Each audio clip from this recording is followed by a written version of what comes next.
మనకైతే కార్తీక మాసం వచ్చేసింది కదండి. కార్తీక మాసంలో సత్యనారాయణ స్వామి వ్రతం చేసుకుంటే చాలా మంచిది. ఈ వీడియోలో నేను సత్యనారాయణ స్వామి వ్రతానికి కావాల్సిన పూజా సామాగ్రి ఏంటి, స్వామివారి పూజను మనం ఇంట్లోనే ఏ విధంగా చేసుకోవచ్చు అనే పూర్తి విషయాలను ఈ వీడియోలో షేర్ చేస్తానండి. సత్యనారాయణ స్వామి వ్రతం చేసుకుంటే చాలా మంచిది.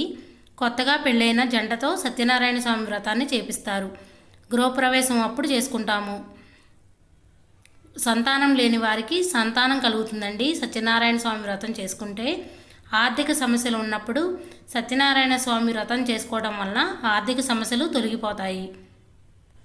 సత్యనారాయణ స్వామి వ్రతాన్ని చాలామంది కార్తీక మాసంలో పౌర్ణమి రోజున చేసుకుంటారు. ఏకాదశి, ద్వాదశి రోజు కూడా చేసుకోవచ్చు. మనకి భక్తి, శ్రద్ధ ఉంటే చాలండి, సత్యనారాయణ స్వామి వ్రతాన్ని ఎప్పుడైనా చేసుకోవచ్చు.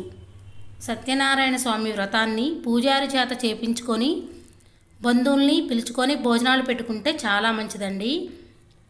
స్తోమత ఉన్నవాళ్ళు ఈ విధంగా గ్రాండ్గా చేసుకోవచ్చండి. ఒకవేళ స్తోమత లేకపోయినా మన ఇంట్లో మనమే చేసుకోవచ్చు.